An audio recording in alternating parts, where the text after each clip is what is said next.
Assalamualaikum warahmatullahi wabarakatuh. Perkenalkan, nama saya Melinda Priya Setiawan dari kelas manajemen B2 semester 4, NIM 1920102144. Dalam pertemuan kali ini saya akan menjelaskan mengenai fungsi manajemen dalam pendidikan Islam.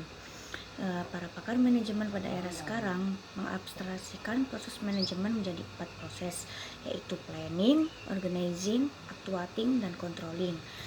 Peranan manajemen sangat ditentukan oleh fungsi-fungsi manajemen. Fungsi inilah yang menentukan berhasil dan tidaknya sebuah kinerja manajemen. Fungsi-fungsi tersebut ialah sebagai berikut. Yang pertama, perencanaan atau planning. Perencanaan dari sistem manajemen dalam pendidikan Islam adalah merupakan langkah pertama yang harus benar-benar diperhatikan oleh manajer dan para pengelola pendidikan Islam. Sebab sistem perencanaan yang meliputi tujuan, sasaran, dan target pendidikan Islam harus didasarkan pada situasi dan kondisi sumber daya yang dimiliki. Perencanaan tersebut harus tersusun secara rapi, sistematis, dan rasional agar muncul pemahaman yang cukup mendalam terhadap perencanaan itu sendiri. Dalam planning ini terdapat surat, yaitu surat Al-Insyirah ayat 7-8.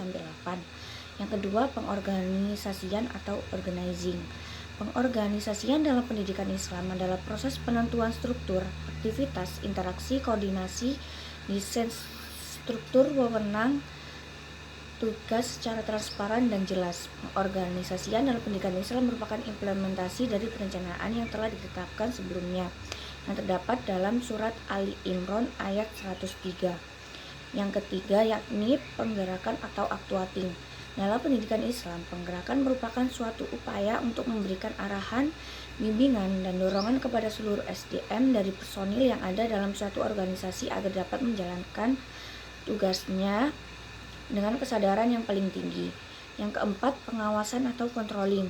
Dalam pendidikan Islam, pengawasan didefinisikan sebagai proses pemantauan yang terus-menerus untuk menjamin terlaksananya perencanaan secara konsekuensi, baik yang bersifat material ataupun spiritual, yang terdapat dalam surat At-Tahrim ayat 6. Pengawasan dalam pendidikan Islam sangat kompleks.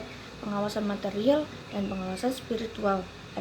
Adanya keyakinan bahwa kehidupan ini bukanlah dimonitoring oleh manajer atau atasan saja, akan tetapi langsung diawasi oleh Allah Subhanahu wa Ta'ala.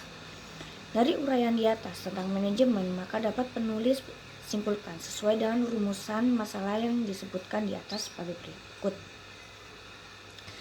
Manajemen merupakan terjemahan langsung dari kata manajemen yang berarti pengelolaan, ketata laksanaan, atau tata pemimpin. Dalam pandangan ajaran Islam, segala sesuatu harus dilakukan secara rapi, benar, tertib, dan teratur. Disinilah Islam mengatur segala aktivitas harus dilakukan secara baik dan maksimal dengan perencanaan, proses, dan pengawasan yang baik, sehingga akan menghasilkan pekerjaan yang baik dan terarah serta dapat mencapai tujuan. Nabi Muhammad SAW merupakan contoh seorang manajer yang baik.